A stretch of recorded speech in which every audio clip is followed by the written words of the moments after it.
আসসালামু আলাইকুম। আজ আমি চিটাগং বোর্ড 2023 সালের একটি গুরুত্বপূর্ণ প্রশ্নের সমাধান নিয়ে তোমাদের সাথে আলোচনা করব। ওকে, তো একটা বিষয় দেখো, এখানে একটা ব্যতিক্রম টাইপের উদ্দীপক তোমাদেরকে দিয়েছে। বিষয়টা কেমন দেখো, x ইকুয়াল টু একটা সংখ্যা দিয়েছে, ঠিক আছে। তো এই সংখ্যাটাকে হেক্সাডেসিমাল নাকি ডেসিমাল নাকি অক্টাল নাকি বাইনারি এটা উল্লেখ করে নাই, অর্থাৎ এর বেসটাকে তোমাকে ক্লিয়ার করে না বলে শুধুমাত্র n দিয়ে দিয়েছে। ওকে, তো এটা তোমাকে বের করতে হবে।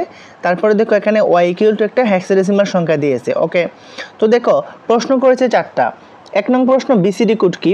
এটা হচ্ছে বাইনারি কোডের ডেসিমাল। তোমরা নিজে থেকে সুন্দর করে লিখে দিবা যে বিসিডি কোড কাকে বলে। ওকে, এটা তোমরা নিজেরা শিখে নিবা।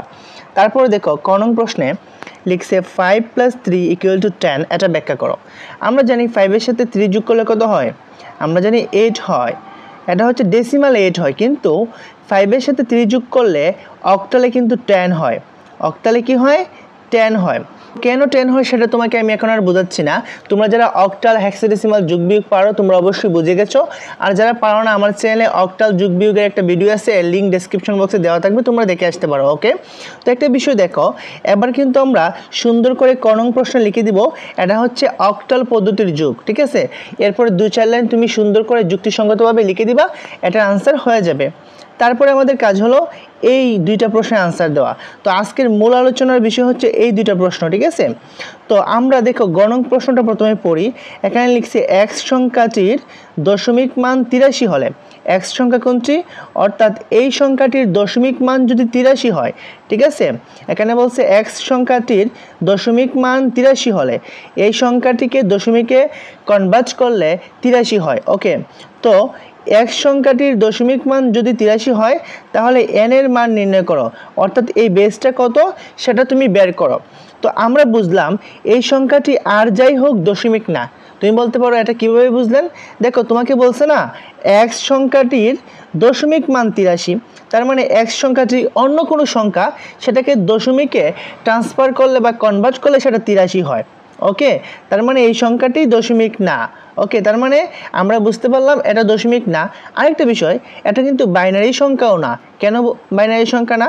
দেখো বাইনারিতে কিন্তু 0 এবং 1 এর ব্যবহার, কিন্তু এই সংখ্যা কিন্তু 2 আছে 3 আছে, তার মানে এটা বাইনারি সংখ্যাও না। তো আমরা বুঝলাম এটা বাইনারিও না দশমিকও না, তাহলে নিশ্চয়ই এটা হয় হেক্সাডেসিমাল আর না হয় অক্টাল, তাই তো। তো আমাকে বলছে এক্স সংখ্যাটির দশমিক মান 83 হলে n এর মান বের করো।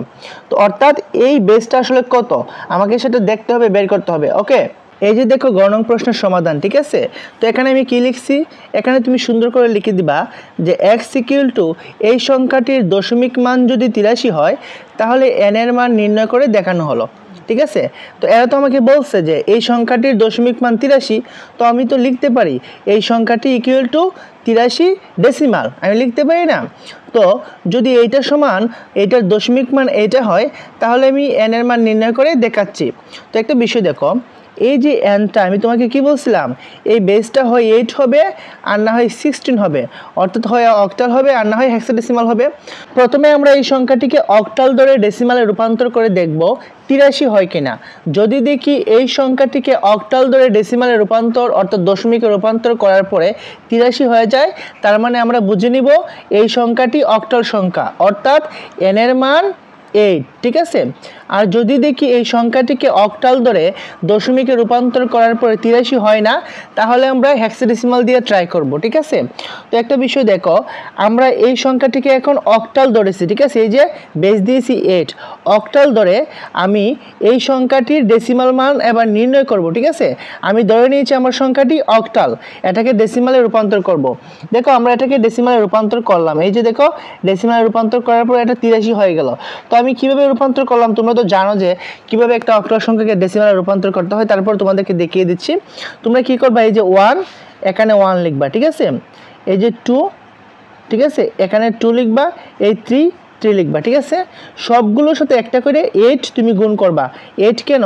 দেখো আমরা কিন্তু অক্টালকে ডেসিমালে রূপান্তর করব, তাহলে অক্টালের বেস হচ্ছে 8, এজন্য আমরা প্রত্যেকটা সংখ্যার সাথে একটা একটা 8 গুণ করব। এই যে দেখো 1 দিলাম, 2 দিলাম, 3 দিলাম, ঠিক আছে। এবং প্রতিটা সংখ্যার সাথে আমি কি করলাম, একটা করে 8 গুণ করে দিলাম, ঠিক আছে। আরেকটা বিষয় দেখো, এই যে শেষ 8, ঠিক আছে, এই 8 এর উপর আমি দিব 0 পাওয়ার হিসেবে, এটার উপর দিব 1, এটার উপর দিলাম 2, অর্থাৎ আমরা এই দিক থেকে 0 দিয়ে শুরু করব এবং আস্তে আস্তে আমরা বাড়তে থাকবো, ঠিক আছে। ওকে, তো একটা বিষয় দেখো, এখানে 8 স্কোয়ার 64 হয়, 64 একের সাথে গুণ করলে কত হয়, 64 একে 64, আমি লিখলাম 64। আর এখানে 8-এর উপরে 1, তা পাওয়ার 1 থাকলে কি হয়, 8ই হয়। আর 8-এর সাথে 2 গুণ করলে কত হয়, 16, আমি লিখলাম 16। আর 8-এর উপরে 0, যে কোনো সংখ্যার উপরে পাওয়ার 0 থাকলে কি হয়, 1 হয়, ঠিক আছে। আর এই 1-এর সাথে 3 গুণ করলে 3 হয়। তার মানে আমি এখান থেকে সুন্দর করে এটা লিখতে পারি, আর এটা যোগ করলে 83 হয়, ঠিক আছে। তো আমি এটাকে বেস দিয়ে লিখে দিলাম 83। তো দেখো এই সংখ্যাটিকে আমি অক্টাল দ্বয়ে ডেসিমালে রূপান্তর করার পরে দেখলাম 83।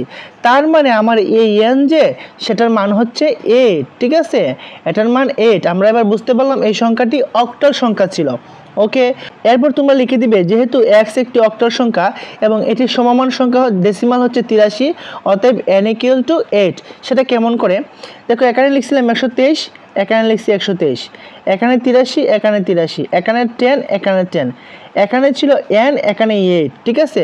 তো দেখো এই n এর বদলে কিন্তু এখন 8 লিখছি, তার মানে আমি এই n এর জায়গায় এখন 8 লিখতে পারি, অতএব n = 8। ওকে, এটা হয়ে গেল। আশা করি বিষয়টা তোমরা বুঝতে পেরেছো। এবার দেখি আমাদের এরপরের প্রশ্ন কি বলছে। এখানে বলছে x - y গাণিতিক প্রক্রিয়াটি 2-এর পরিপূরকের সাহায্যে যোগের মাধ্যমে নির্ণয় করা যায়, উক্তিটির গাণিতিক বিশ্লেষণ করো। দেখো এখানে কি বলছে তোমাকে সহজে বোঝাই। তোমাকে বলছে x - y গাণিতিক প্রক্রিয়াটি। তো x - y গাণিতিক প্রক্রিয়া কি, এটা একটু ঘুরিয়ে বলছে। তোমাকে বলছে x - y অর্থাৎ x থেকে y কে বিয়োগ করো, এটাই হচ্ছে গাণিতিক প্রক্রিয়াটি। এটাকে তুমি বিয়োগ করবে 2-এর পরিপূরকের সাহায্যে যোগের মাধ্যমে নির্ণয় করা যায়, অর্থাৎ x থেকে যে y বিয়োগ করা যায় যোগের মাধ্যমে 2-এর পরিপূরকের সাহায্যে, সেটা তুমি বিশ্লেষণ করে দেখাও। অর্থাৎ সহজ কথায় বলি, তোমাকে বলছে x থেকে y কে বিয়োগ করতে 2-এর পরিপূরকের মাধ্যমে। আমরা জানি 2-এর পরিপূরকের মাধ্যমে বিয়োগ করা হয় যোগের মাধ্যমে, ঠিক আছে। তো এটাই বলছে x - y গাণিতিক প্রক্রিয়াটি 2-এর পরিপূরকের সাহায্যে যোগের মাধ্যমে নির্ণয় করা যায়, অর্থাৎ এই বিয়োগ প্রক্রিয়াটি 2-এর পরিপূরকের সাহায্যে যে যোগের মাধ্যমে নির্ণয় করা যায়, এটার গাণিতিক বিশ্লেষণ। অর্থাৎ তুমি কি করতে, x থেকে y কে বিয়োগ করতে 2-এর পরিপূরকের মাধ্যমে, অর্থাৎ যোগের মাধ্যমে বিয়োগ করতে। তো এটা আমরা করে ফেলি, চলো। ওকে, তো এটা আমরা করে ফেলি। গ নং প্রশ্নের সমাধান, ঠিক আছে। দেখো এখানে তোমরা সুন্দর করে লিখে দিবে, দেওয়া আছে x = 123 যা একটি অক্টাল সংখ্যা। আবার x = তুমি এটাও লিখতে পারো 83 যা ডেসিমাল সংখ্যা, ঠিক আছে। কারণ x কিন্তু অক্টালও এবং ডেসিমাল, অর্থাৎ দুইটা পদ্ধতিতে কিন্তু উল্লেখ করা আছে। ওকে, তো একটা বিষয় দেখো, এরপরে কি y, আমরা কিন্তু x থেকে y কে বিয়োগ করব। তো দেখো y হচ্ছে 43, যেটা হেক্সাডেসিমাল সংখ্যা পদ্ধতিতে প্রকাশ করা। তো আমরা যখন 2-এর পরিপূরক করব, আমাকে দেখতে হবে দুইটা সংখ্যার মধ্যে কোনটা ছোট, যেটা ছোট সেটাকে আমরা 2-এর পরিপূরক করব। এখন দেখো এই যে x সংখ্যাটি কিন্তু ডেসিমালে আমরা দেখতেছি 83 এবং অক্টালে 123, y সংখ্যাটি হেক্সাডেসিমালে 43। তো আমরা বুঝবো কিভাবে x বড় নাকি y বড়, সেটা তো বোঝার কোনো উপায় নাই। এজন্য আমাদের x কিন্তু ডেসিমালে রূপান্তর করা আছে। তো x হচ্ছে 83 আর ডেসিমাল হচ্ছে আমাদের বোধগম্য পদ্ধতি। আমরা যদি এই y এর মানকে অর্থাৎ 43কে ডেসিমাল অর্থাৎ দশমিক সংখ্যা পদ্ধতিতে রূপান্তর করতে পারি, তাহলে আমরা দেখতে পারবো যে কোন সংখ্যাটি ছোট কোনটা বড়। আমরা যদি এই y কে দশমিকে রূপান্তর করি, দেখো x এর কিন্তু দশমিক মান আছে। এবার y কে যখন ডেসিমালে আমরা রূপান্তর করে ফেলবো, তখন আমরা বুঝতে পারবো কোনটা বড় কোনটা ছোট। এজন্য দেখো y কে যখন আমরা ডেসিমালে রূপান্তর করব, সেটা আমি খুব সুন্দর করে এখানে লিখে রাখছি। তো তোমরা তো অনেকেই সংখ্যা পদ্ধতিতে রূপান্তর পারো, তারপর তোমাদেরকে সংক্ষেপে বোঝাচ্ছি। দেখো হেক্সাডেসিমাল সংখ্যাকে যখন তুমি ডেসিমালে করবা, তখন আগের মতোই সুন্দর করে এই যে এখানে 4, এখানে 4 লিখে দিবা, এখানে 3, এখানে 3 লিখে দিবা, মধ্যখানে একটা যোগ অবশ্যই দিবা। দেখো আমরা হেক্সাডেসিমালকে ডেসিমালে করব, ঠিক আছে। তো হেক্সাডেসিমালের বেস হচ্ছে 16, এজন্য এখানে একটা 16 গুণ করবা, এখানে একটা 16 গুণ করবা, যেহেতু আমরা হেক্সাডেসিমালকে ডেসিমাল করব। ওকে, তারপরে তোমাদের কাজ হচ্ছে এই যে 16-এর উপর একটা 0 দিবা, ঠিক আছে। তারপরে 16-এর উপরে 1 দিবা, এইভাবে দিতে থাকবা। ঠিক আছে, দেখো এখানে যেহেতু 16 আছে মাত্র দুইটা, এখানে একটা, প্রথমে 0 দিবা, তারপরে 1 দিবা। ঠিক আছে, আরও যদি থাকতো তাহলে আমরা আরও দিতাম। প্রথমে আমরা 0 থেকে শুরু করব। তো দেখো 16-এর উপরে 1 দিলে কত হয়? 16, উপরে পাওয়ার 1 দিলে 16ই হয়, তাহলে 4 16 কত? 64। আমি লিখলাম 64। আর 16-এর উপরে যদি 0 পাওয়ার দাও, যে কোনো সংখ্যার উপরে 0 পাওয়ার দিলে 1 হয়, তাহলে 3 একে 3, 64 আর 3 67। তার মানে আমরা কি পেলাম? এই যে 43, এটার ডেসিমাল মান হচ্ছে 67। ঠিক আছে, তো এবার দেখো আমরা বুঝতে পারতেছি কোনটা বড় কোনটা ছোট। এই এক্স বড়, ওয়াই ছোট। এবার ওয়াই সংখ্যাটিকে আমরা কি করব? 2 এর পরিপূরক করব। তো 2 এর পরিপূরক করতে হলে যে কোনো সংখ্যাকে বাইনারিতে রূপান্তর করতে হয়, এজন্য এই দুটো সংখ্যাকে তুমি বাইনারিতে রূপান্তর করে নিবা। ঠিক আছে, এই যে দেখো এখানে আমি এক্সকে বাইনারিতে রূপান্তর করলাম এবং ওয়াইকেও বাইনারিতে রূপান্তর করে ফেললাম। ঠিক আছে, তো আমি ডেসিমাল থেকে কিভাবে এই সংখ্যা দুইটাকে বাইনারিতে রূপান্তর করলাম সেটা তোমাকে দেখাচ্ছি না, ভিডিওটি লং হয়ে যাবে।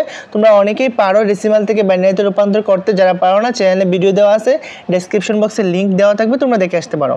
ওকে, তো একটা বিষয় দেখো, আমরা কিন্তু এই দুইটাকে এই জন্যই বাইনারিতে রূপান্তর করছি, যেহেতু 2 এর পরিপূরক করতে সংখ্যাটিকে বাইনারিতে রূপান্তর করতে হয়। ওকে, তো এখানে ছোট সংখ্যা কোনটা সেটা আমাদেরকে দেখতে হবে। এই যে 67 হচ্ছে ছোট, তো এই যে 67 এটার বাইনারি মানকে আমরা 2 এর পরিপূরক করব। সেটা কিভাবে?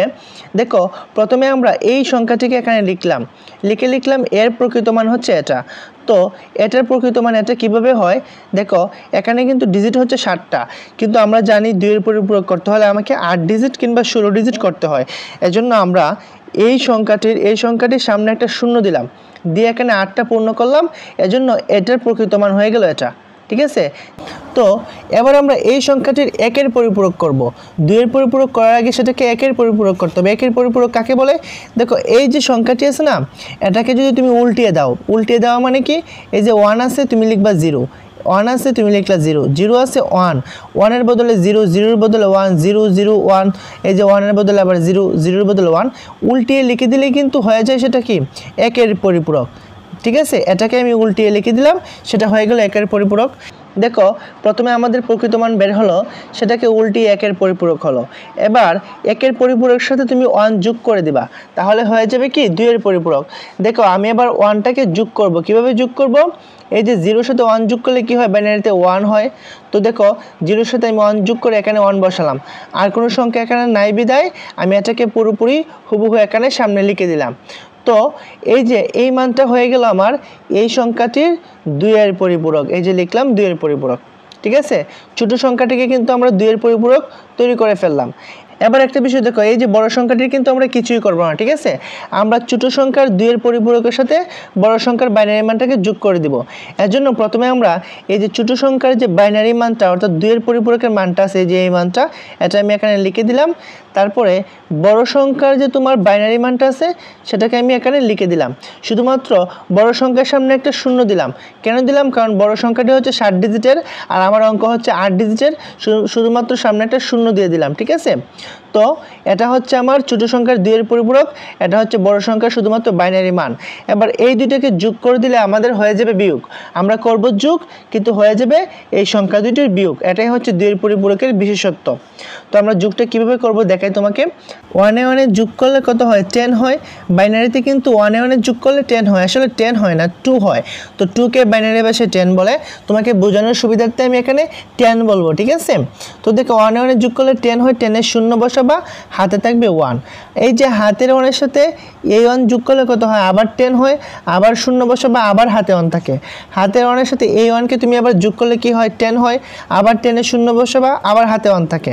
হাতের 1 এ আর এই 1 এ যোগ করলে কত হয়? 10 হয়, 10 এর শূন্য, হাতে 1 থাকে।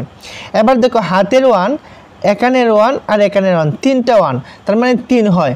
আর 3কে বাইনারি ভাষায় 11 বলে। ঠিক আছে, এজন্য 11 এর 1 বসাবা এখানে, হাতে কি থাকবে? 1 থাকবে। হাতের 1 এ এই 1 এ আবার 10 হয়, 10 এর শূন্য, হাতে 1। আবার হাতের 1 এ এই 1 এ 10 হয়, 10 এর শূন্য, হাতে 1। আবার হাতের 1 এ আর এই 1 এ 10 হয়, 10 এর শূন্য, হাতে 1। এবার হাতের 1টা কি করবা? সামনে বসিয়ে দিবা।